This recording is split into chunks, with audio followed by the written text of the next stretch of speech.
Namaste, good morning, and welcome to the Vedanta Society of Greater Houston and our class on the Gospel of Sri Ramakrishna.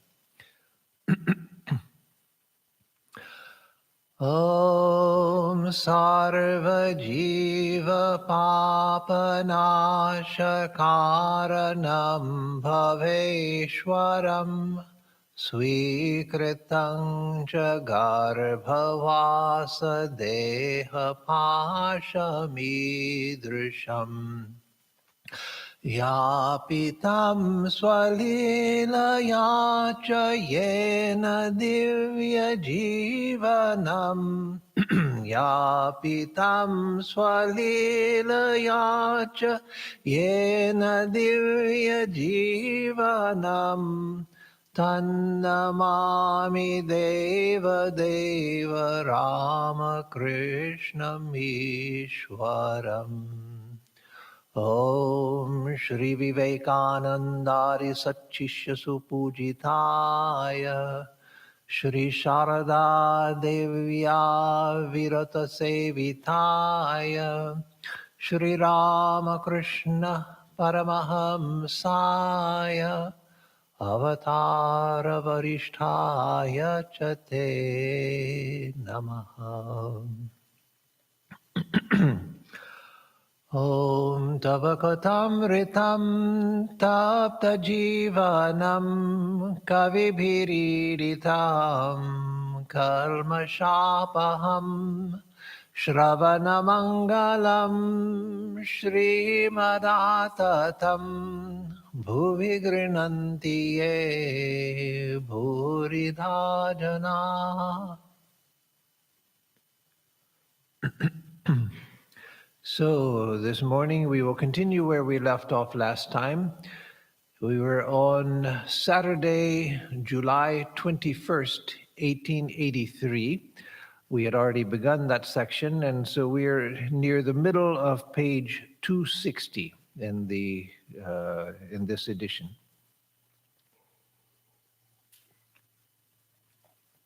So on this day, Sri Ramakrishna at 4 o'clock in the afternoon had set out from Dakshineshwar by carriage on his way to see some devotees in Calcutta. And as they were passing through the Dakshineshwar temple gate on their way out, they saw M walking to the temple, obviously to come see Sri Ramakrishna. So Sri Ramakrishna stopped the carriage and asked him to get in and go with them, that they were going to Adhar's house. And so in what we read last time, there's conversation in the carriage. And so now we'll continue where we left off. The carriage came to the crossing at Shobhat Bajar in Calcutta.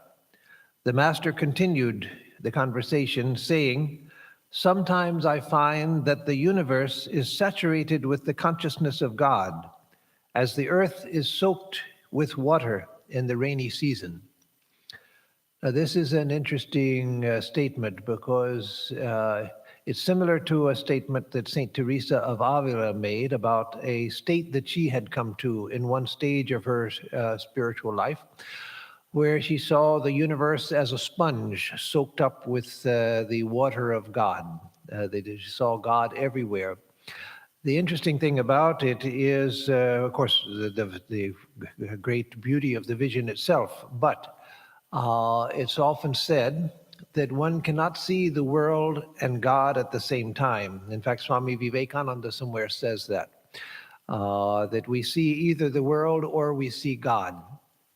But that doesn't account, and of course, if Swami Vivekananda said it, who had vast varieties of spiritual experience, there was a truth that he was getting across, and also it's a truth that's consistent with the Vedanta, that this world is a misreading of God. And so if we see God, we don't see the world. We see what we should see, that everything is this luminous, infinite being. But that way of putting it, that you can't see God and the world at the same time, obscures the fact that there are experiences like this of Sri Ramakrishna, Saint Teresa of Avila, and Swami Vivekananda himself. Where Swamiji gave a lecture named God in Everything, learning to see God in everything. And so that shouldn't blind us to the fact that there is a state where one sees God and the world at the same time. But it can be reconciled with Swami Vivekananda's statement and the general statement of Vedanta by understanding it this way, that one is then not seeing the world as the world. One's vision of the world, yes, one sees houses, one sees trees, one sees other beings, one sees the ground, the sky, etc. But seeing everything pervaded by the presence of God means that you are not seeing the world as we see it. And again, the Sri Ramakrishna spoke about this type of vision in various ways, when he sometimes would say that it's like sometimes he sees everything here as the figures in a wax museum. If you go to a wax museum, everything looks very realistic if it's a well-done wax museum. Everything looks quite true to form, true to life, but it's all wax, nothing but wax. And so a person who doesn't know that it is wax, seeing the figures, and that has happened to me in one case, I won't go into that because that would take us far afield, but where I was fooled by seeing a wax statue into thinking it was really a person sitting there, and I was not far from it. So if one doesn't know the wax, one thinks they're real people and objects that are present. But one who knows it's wax no longer sees them as real objects, but sees the wax instead. Sees the forms, but knows thoroughly that this is nothing but wax. And so one who has known God and sees the world not as we see it, but they see it as pervaded by and resting in God. So Sri Ramakrishna talks about that he would see the world like the figures in a wax museum, seeing everything as just forms of pure consciousness. And in various other ways, he spoke about it also. So then Sri Ramakrishna says, well, I see so many visions, but I never feel vain about them. M with a smile, that you should speak of vanity, sir. Master, upon my word, I don't feel vanity even in the slightest degree. Then M says, there once lived a man in Greece, Socrates by name. A voice from heaven said that he was wise among men. Socrates was amazed at this revelation. He meditated on it a long time in solitude and then realized its significance. He said to his friends, I alone of all people have understood that I do not know anything. But every man believes, but then M continues, but every man believes he is wise. In reality, all are ignorant. Master, now and then I think, what is it I know that makes so many people come to me? Vaishnav Charan was a great Pandit. He used to say to me, I can find in the scriptures all the things you talk about, but do you know why I come to you? I come to hear them from your mouth. So here Sri Ramakrishna starts this line of discussion by saying that I see so many visions, but I don't feel vain about any of them. And a statement of his utter emptiness of self-importance, and that you see throughout his life, that though he came to recognize that he was an incarnation of God, and he accepted that and admitted it on occasion to people. He didn't broadcast it, but he admitted it and to his close disciples. But there was no vanity in that. He saw the person Ramakrishna objectively, and that's why he would always refrain from using the first person pronoun I and say that this. Why do so many people come here? Or why do so many people come to this? Or why do people listen to what this says? again, because he had that complete absence of the ignorant ego, that complete absence of self-importance. One can say that in a sense, he had an ego, as Buddha, as Jesus had egos also. We have to make distinctions, because usually when we say, oh, he has a big ego, we mean that they're full of self-importance. But the ego, in technical terms, not in Freudian terms or Jungian terms, but in Vedantic terms, and the original meaning of the Latin term ego, is just the sense of I, the sense of I am an individual. So Sri Ramakrishna could not have spoken, he could not have interacted with people, he could not have walked, had there not been some vestige of the sense of I which allowed him to do it. If people asked him, sir, where do you come from? And he said, this is from Kamarpukur. He couldn't have said that unless there was some sense of personhood there. And that is the ego, that which gives us a sense of the sense of I. And so even a Christ, a Buddha, a Krishna, a Rama, a Ramakrishna, they have an ego. But what Sri Ramakrishna was completely lacking was the identification that I am the ego. So he could answer that he had come from Kamarpukur. He could tell stories about his childhood. He could tell about what had happened the day before and whom he had seen and so forth, because that illumined sense of I was there, but his sense of I was illuminated, and it was not seen as separate from the divine.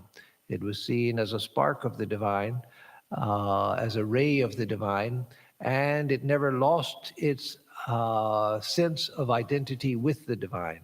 It's like the spark that doesn't lose its sense of identity with the fire, or the drop which doesn't lose its sense of, or the wave which doesn't lose its sense of identity with the ocean. So he knew himself to be the infinite, and also could respond as the individual as well, because it was an illumined ego that he had.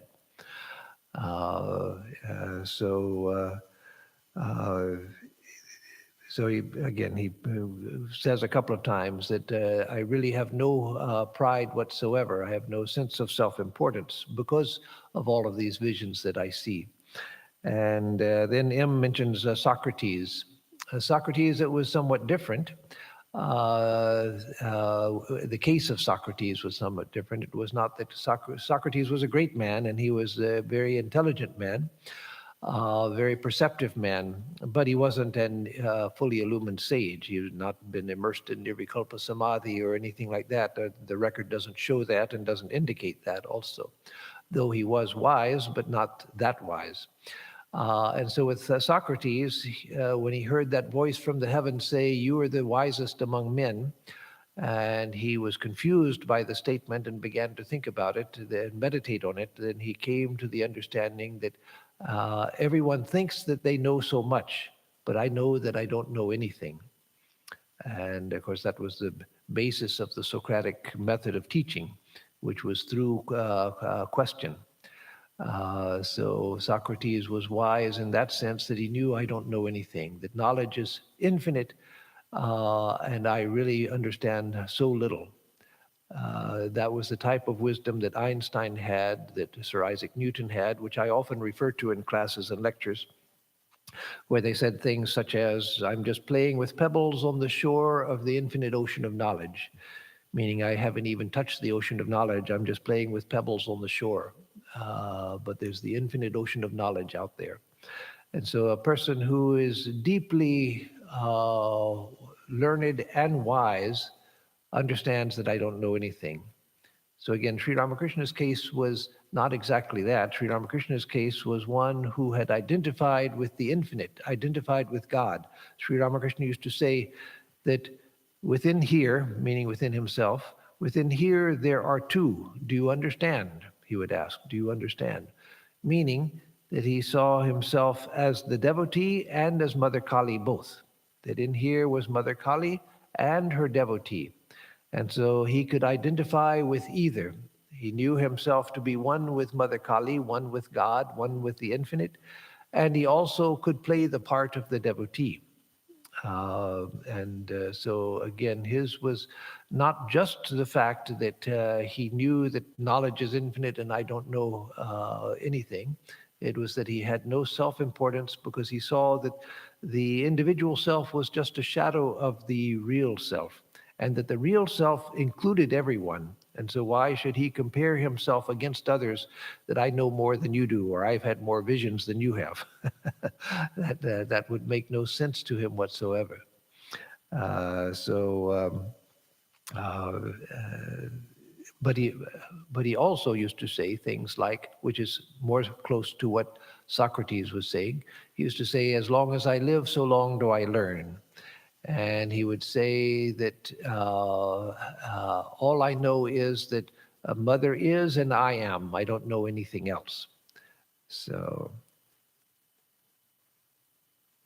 and then the Sri Ramakrishna mentions Vaishnavacharan. Vaishnavacharan was one of the pundits that had been brought to Dakshineshwar to examine Sri Ramakrishna, to find out if what the Bhairavi Brahmani was saying about him being an incarnation, if it was true.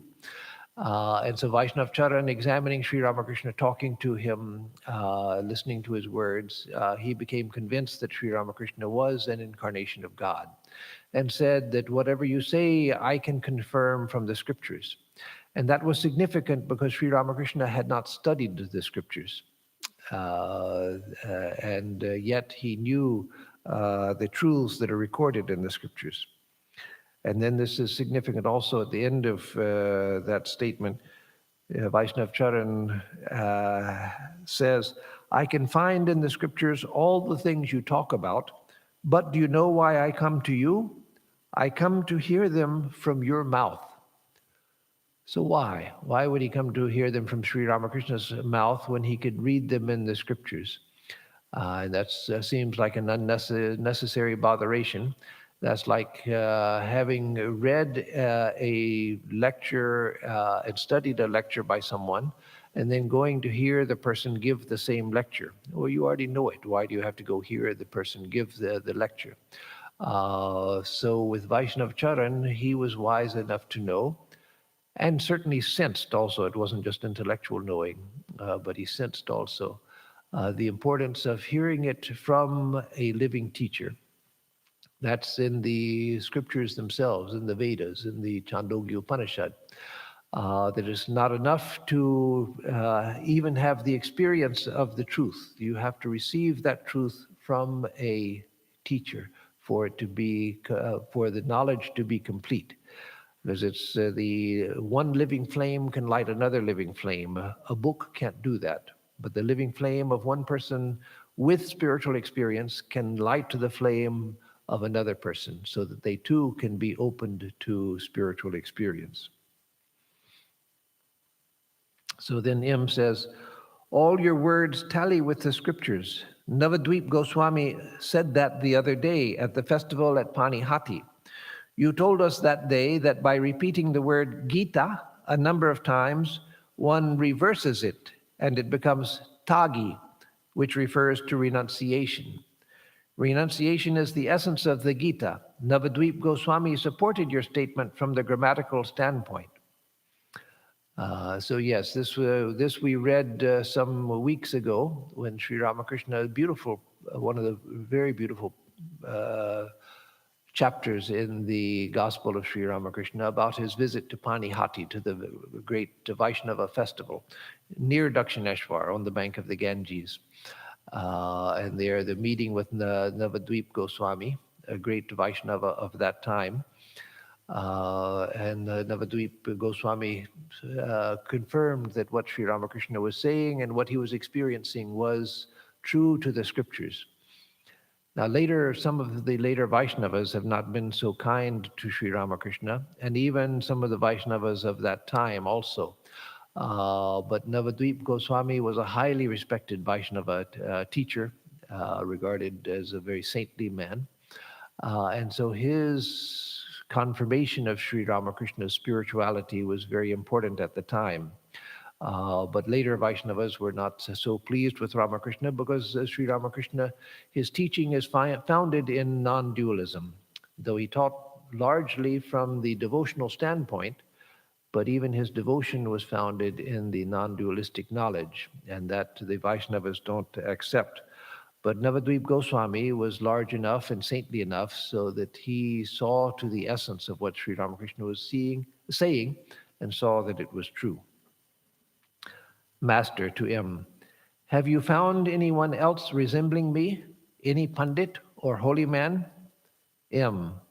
God has created you with his own hands, whereas he has made others by machine. All others he has created according to law. Master laughing to Ramlal and the other devotees in the carriage. Listen to what he is saying.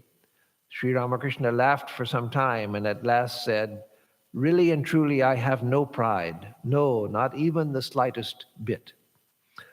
So here, why does Sri Ramakrishna ask him, have you seen anyone resembling me, any Pandit or holy man? The Sri Ramakrishna would often ask, here in the gospel, you see him asking M from time to time. And then in the larger record of texts on Sri Ramakrishna, you find him asking others, what do you think about this? Or what do you find here? It was one of his ways of judging the understanding of his disciples. Because those who were close to him, he didn't ask that of people that were not his inner circle, but those who were his inner circle and who were important for his work, for his mission, that reason for which he had taken birth, for the resuscitation of dharma, resuscitation of spirituality, and the maintaining and spreading of his message of harmony, etc., and of the spirituality being the goal of life. He tested his close disciples to see if they were beginning to understand who he was, because they're being faithful to the mission for which he had come and for which he had brought them. Whether they knew they had been brought or not, they had been brought by Sri Ramakrishna's taking birth. They were brought to this world also. So it was important for that they know who they were, who Sri Ramakrishna was, what their relationship to Sri Ramakrishna was. So again, this wasn't a question. He didn't go around Calcutta asking people, what do you think about me? Then that would have disproved his own words. It would have said he was full of self-importance. But this was not self-importance. This was testing his disciples to see how their understanding was growing. To us, it seems strange and perhaps contradictory that Sri Ramakrishna said that looking at a person, he could see their past, present, and future. He could see the contents of their mind, their past, which had brought them to the present moment. And from that, he could see the direction they were going and what their future would be as well. And so why did he have to ask people also? Well, Sri Ramakrishna always tested everything. He wouldn't accept one source of understanding exclusively. He would test from different angles. So he would see a person that he thought was one of his inner circle. Then he would test them. He would feel the weight of their arm and other things to test their inner character. He would look at physical signs. He would ask them questions about themselves. And in the case of Narendra, the future Vivekananda, he put him into an altered state of consciousness and then asked him questions about his past, which the conscious Narendra could not have answered. And so Sri Ramakrishna always tested everything, including his spiritual experiences. When he had them, he tested them as well. So Im says, God has created you with his own hands, whereas he has made others by machine. All others he has created according to law, meaning that Sri Ramakrishna was outside of the normal pattern. So this was said by Sister Christine of Swami Vivekananda himself, that with others, genius meant just that people had more knowledge than others. But with Vivekananda, it was completely different. With the saint, they were holier than other people. But with the Vivekananda, he was in a class by himself. And so that was all the more true of Sri Ramakrishna. So knowledge does us good in one respect at least. It makes us feel that we do not know anything, that we are nothing. Master, right you are. I am nothing. I am nobody. And again, you see that carried into action in Sri Ramakrishna's life, that when he went to the Brahmo Samaj, on one occasion, he went several times, but he went once to see Narendra. And he was already well known by the Brahmo Samaj, but some people had begun to turn against him because they thought that Keshav Chandra Sen had gone in the wrong direction under the influence of Sri Ramakrishna and so forth. And so, this one occasion when he went to the Brahmo Samaj to see Narendra, there was a commotion in the hall when he went in, because everyone wanted to see the Paramahamsa who was so much written about and so much talked about in Calcutta by that time. And seeing the commotion, the leaders of the Brahmo Samaj were disturbed that our meeting itself is being disturbed. So they turned out the lights and just ignored Sri Ramakrishna and obviously hoped that he would go away. So Narendra, who was a member of the Brahmo Samaj and whom Sri Ramakrishna had come to see, he saw what had happened and he came to Sri Ramakrishna and took him outside, led him outside, and was so upset with the way that Sri Ramakrishna had been treated by the Brahmo Samaj, ignored and disrespected and so forth. He was very upset and asked the master, "Why did you come here? You shouldn't have come. Look at the way that they have treated you." And Sri Ramakrishna, it didn't bother him at all. All he cared about, he was in bliss seeing Narendra. That's all he cared about. The fact that he had been disrespected, that meant nothing to him. And there are many examples like that, where people's respect or disrespect literally meant nothing to him. So he wasn't just speaking in hyperbole or exaggerating, but literally it meant nothing to him.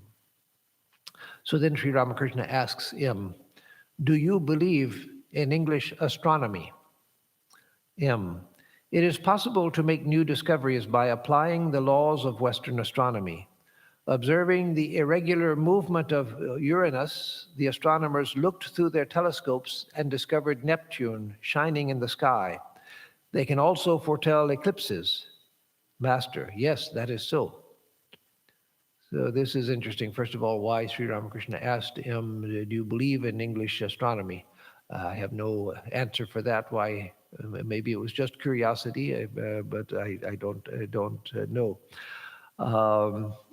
And just on a note, for those of you, most of you know, but if anyone doesn't know, what he says about Uranus, that scientists looked through the telescope at the movement of Uranus, and they saw that there was a wobble in the movement of Uranus. And so they had understood by that time, and I think this was in the 19th century itself, earlier in the 19th century, I believe.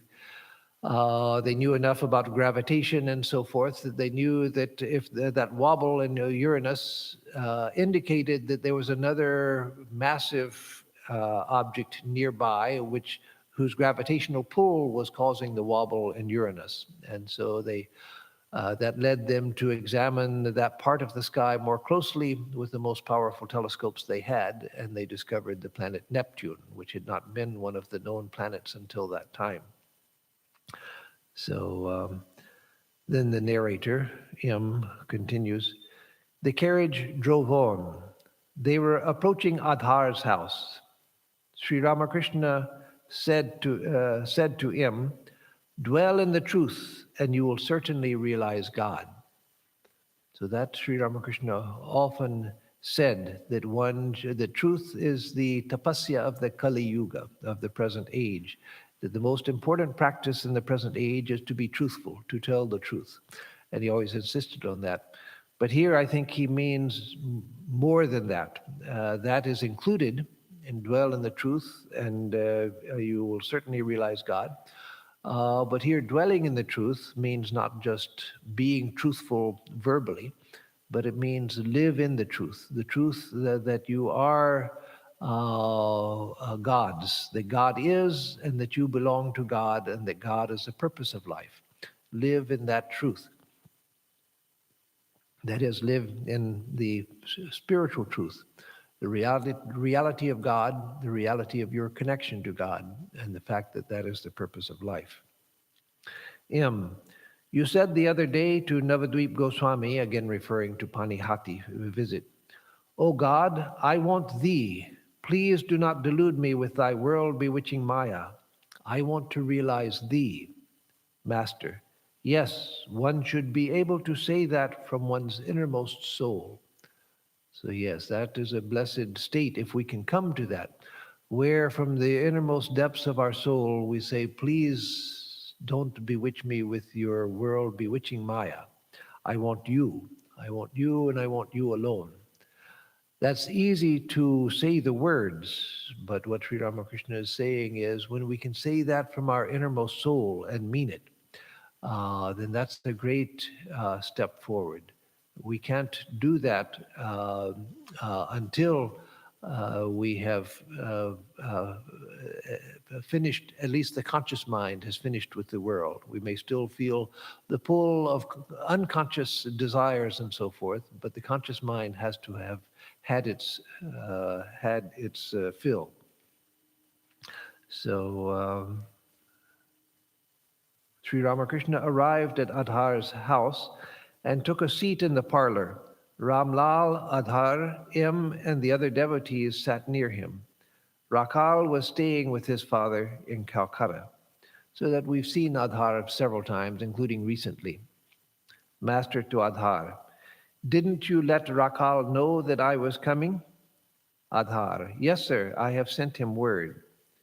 Finding that the master was eager to see Rakal, Adhar at once sent his carriage to fetch him. Adhar had been yearning to see the master that day, but he had not definitely known that Sri Ramakrishna was coming. So you see again Sri Ramakrishna's great longing to see those who were closest to him. Sri Ramakrishna saw all beings and everything as God, and he saw the whole universe as his own.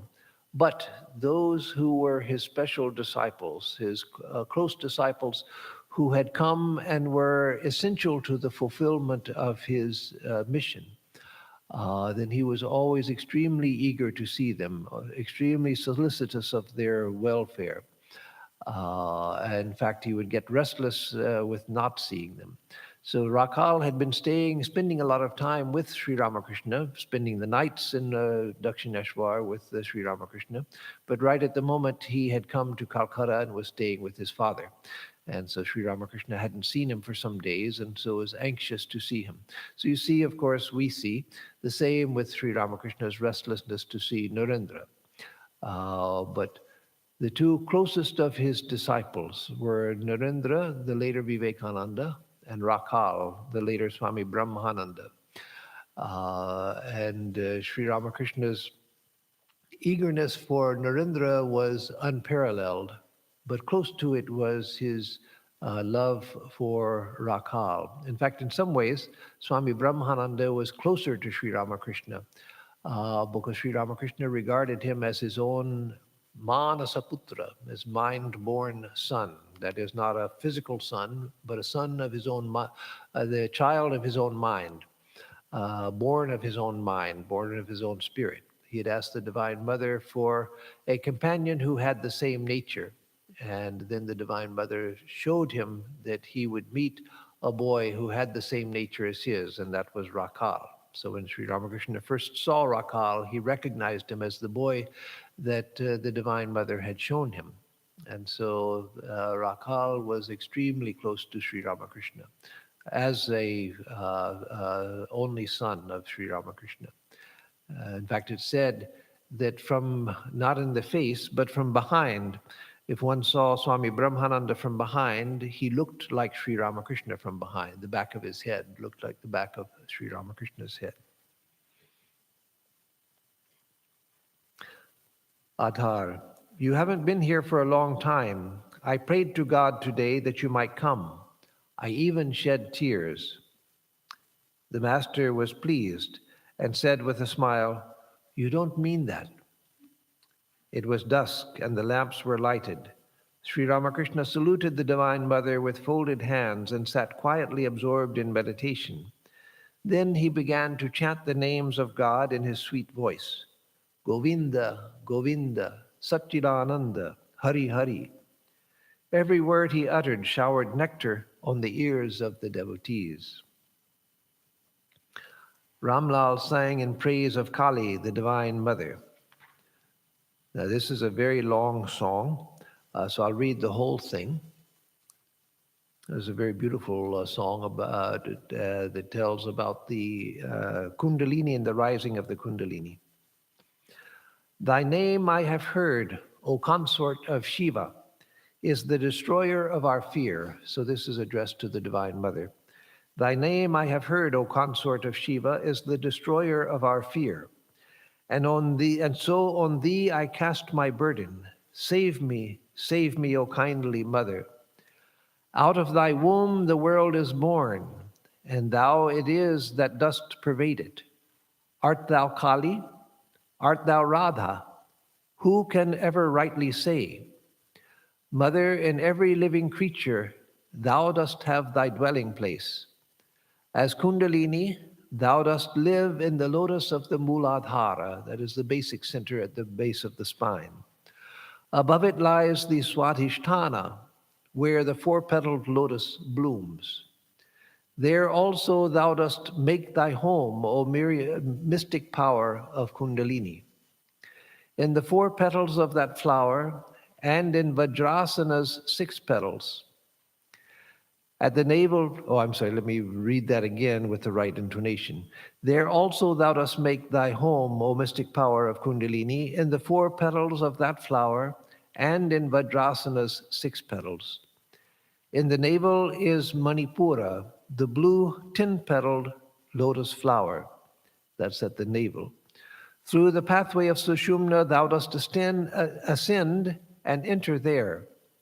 O lady of the lotuses, in lotus blossoms thou dost dwell.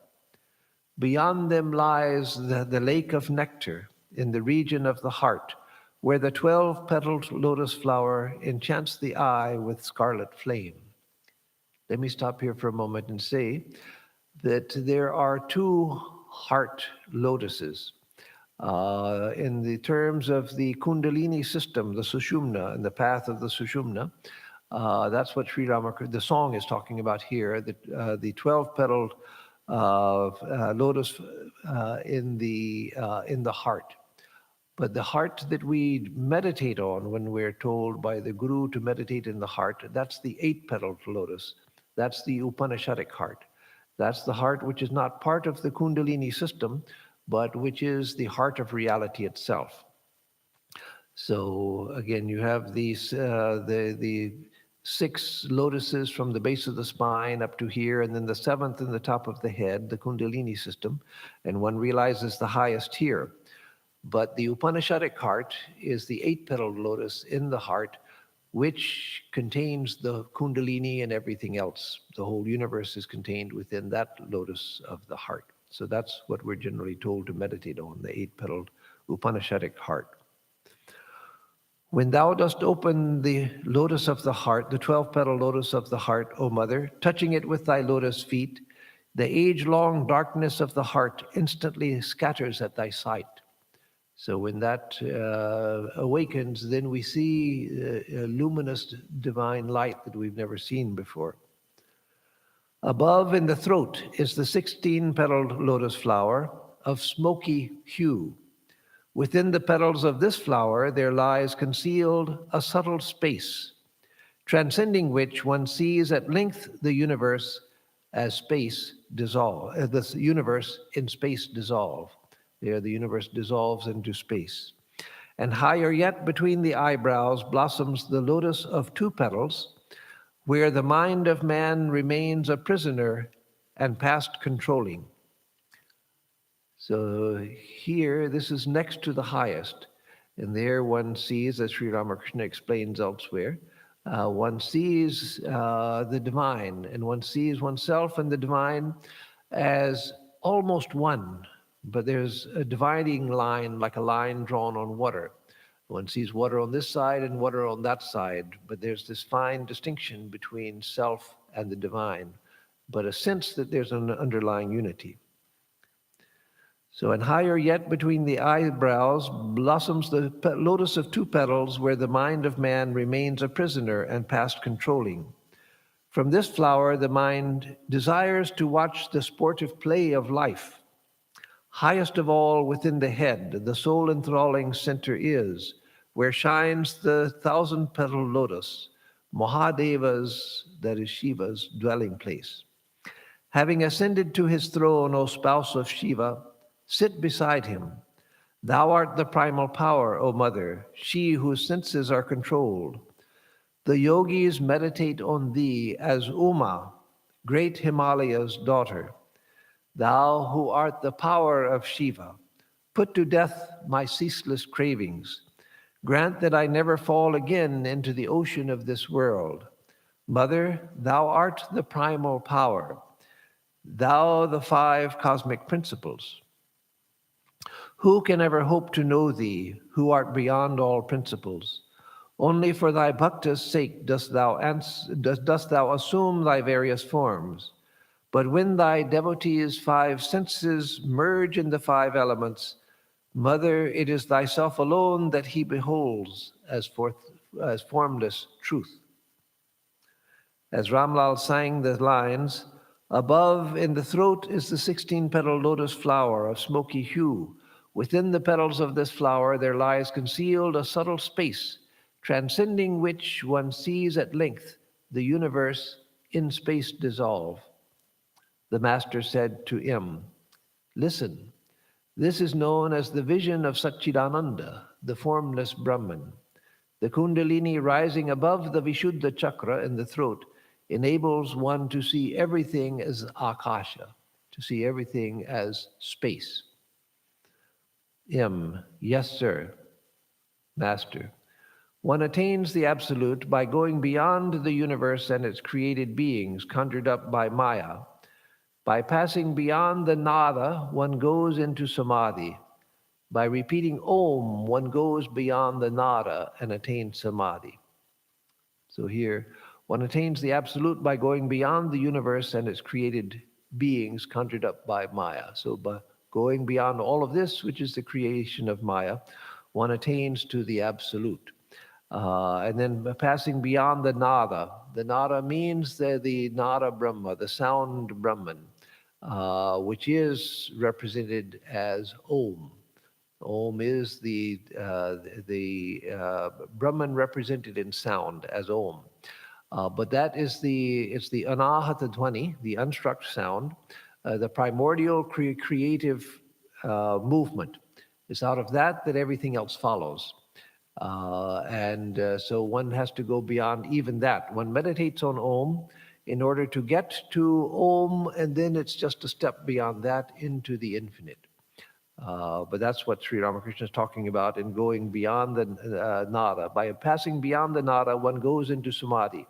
By repeating Om, one goes beyond the nada and attains to samadhi. So that the Om takes one to the nada where it's revealed, and then one goes beyond into samadhi. Adhar served Sri Ramakrishna with fruits and sweets. The master left for Jadu Mallik's house. So let us stop there for today because he's just, it's a little early. If there are questions, I will take those. But it's a good breaking place where now he's going from Adhar's house to Jadu Mallik's house, another devotee of Sri Ramakrishna that he had known for a number of years already. So yes, we'll stop here. It's a good stopping place. So let me give announcements, and then if there are any questions, I will be glad to answer those. On Sunday, we have a question and answer session. And so far, I've only gotten 2 questions from one person. And so please, if you have any questions, you don't have to make up questions you don't have, but if you have any questions, do send them. Send them by email, either to the organizational email, info@houstonvedanta.org, which is given on the website, or if you have it, you can send it to my personal email, with questions for Sunday, for question and answer session. And then next week we will have the Gita class at the usual time, 7:30 in the evening. And on Thursday we will continue with the gospel class. So in March, we will soon be sending out the March flyer with the schedule for March. But in March, the classes will go on as usual, as far as I know, without exception. But we will have in the middle of March, on the 14th of March, we will observe Sri Ramakrishna's birthday. So it will be live streamed, as recent pujas have been. You can watch on YouTube, as you are watching this now. And after the puja is over, and I forget the time, but I think it's 12 o'clock when we think the puja will be over, and the arati and the flower, the arati is over, then those who wish can come here to the temple and small group by small group, you can come in and offer flowers and receive prasad. So that will be, the times will be mentioned in the flyer, which will be going out soon. So the puja will start at 10:30, and then there will be a chance for you to come to offer flowers afterwards. We'll also have Shivaratri, which will be live streamed. But there won't be any in-house occasion and not a chance to come to the temple because it will be at night, and so no chance to come to the temple to make offerings. So are there any questions, Suranji? Yes. Okay.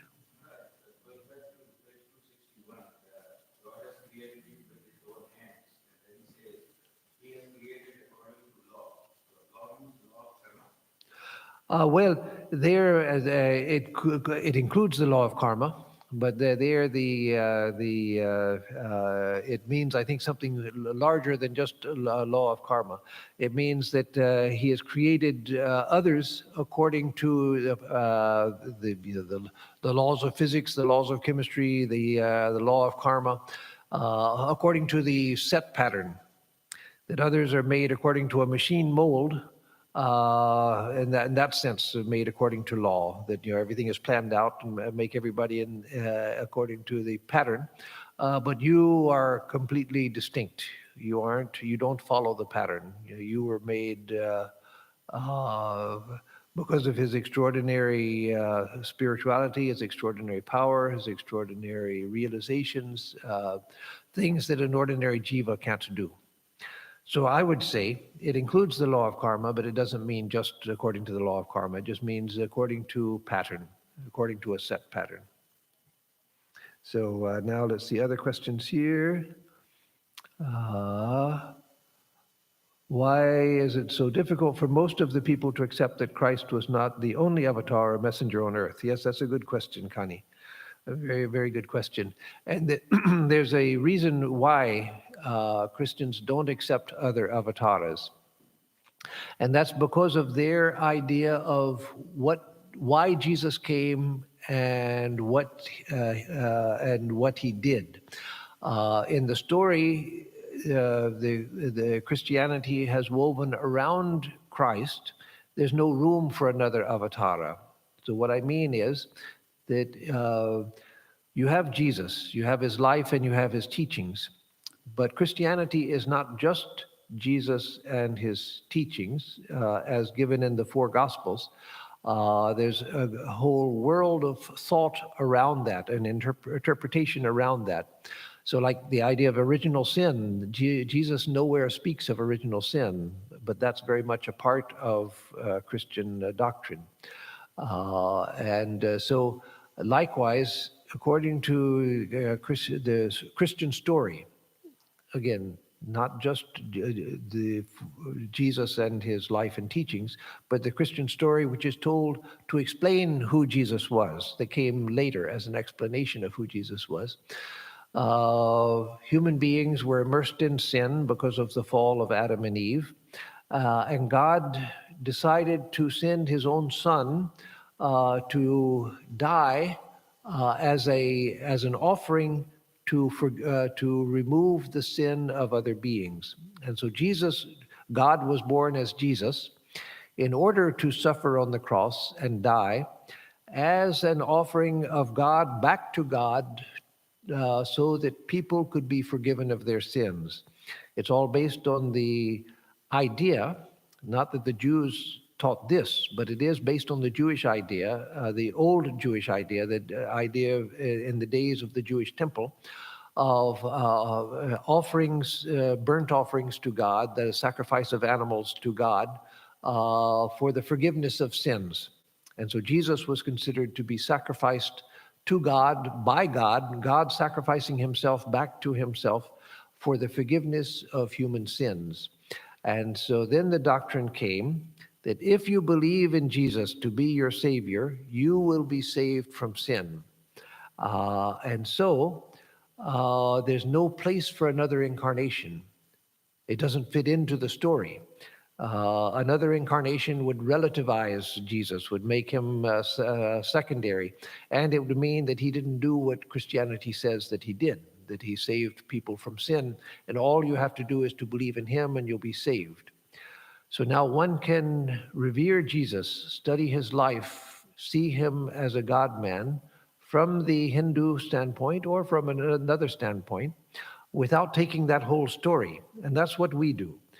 You can read the whole life of Jesus and all of his sayings, even sayings such as, I am the way, the truth, and the life. No one comes to the Father except by me.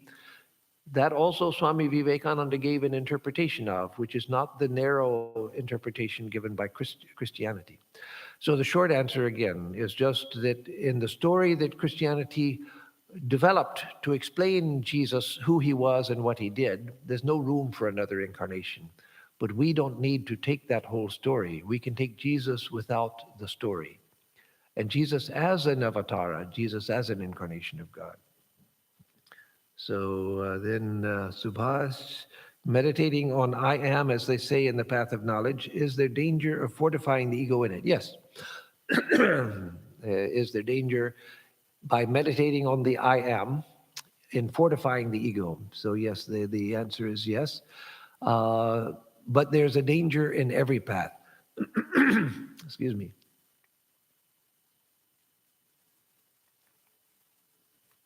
There's a danger in the path of bhakti and the danger of feeling one is the servant of God. There also one can fall astray. So in every path there is a danger, but here the danger is meditating that the I am is God. If one thinks only of one's own I am, and one thinks that I am God, but doesn't include the whole world within the I am. That's what we have to do. That's why Swami Vivekananda said that believe that you are, believe in yourselves, believe that all power is in you and in everyone else. Believe in the divine self within and within everyone else. He always expanded it out beyond just yourself. So yes, believe that you are the Atman. Believe that the I am is the infinite, but that I am is everywhere, not just in Swami Atmarupananda. So that's where the danger comes in identifying that divinity with Swami Atmarupananda, the person who's distinct from other people. And then Sri Ramakrishna says that the Divine Mother, reached through devotion, can also bestow Brahmajnana. Can a Brahmajnani similarly attain devotion to Ishvara and enter into loving relationship? Yes, that also, all of the questions, very good question. So let me restate the question. That Sri Ramakrishna says that a devotee can attain to Brahmajnana by the grace of Ishvara. So the devotee seeks Ishvara, seeks the personal God. But the personal God can bestow on the devotee Brahmajnana, knowledge of the highest Brahman, the fruit of the path of knowledge. So he's asking, is it possible also that one following the path of knowledge can come back and realize Ishvara as well? And so yes, that is true. It can be done, and we see historical examples. Excuse me. We see historical examples, like in the special case of Totapuri, the non-dualistic teacher of Sri Ramakrishna. That's what happened to him through the grace of Sri Ramakrishna. He didn't accept Ishvara. He had realized Brahman. He had had Nirvikalpa Samadhi, but he didn't accept Ishvara. But through the grace of Sri Ramakrishna, he came to accept God as well, Ishvara as well, and devotion to God. And then you find in someone like Ramana Maharshi, he had attained to the highest knowledge through Brahmajnana, just through the path of who am I, and attained to the highest knowledge. But after that, he came to great devotion as well. Once someone brought him some prasad from one of the famous Divine Mother temples in South India. And when they offered him the prasad, he had tears in his eyes, tears of devotion as he received the prasad. And you find at various times him speaking in devotional terms. So yes, he understood that as well, though his realization first came through the path of knowledge. So again, all very good questions. Thank you for those. So I'll give a closing chant.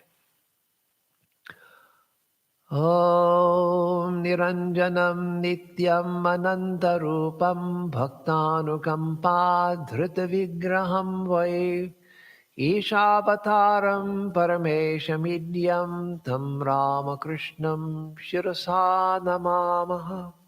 Om Shanti Shanti Shanti Harihi Om Tat Sat.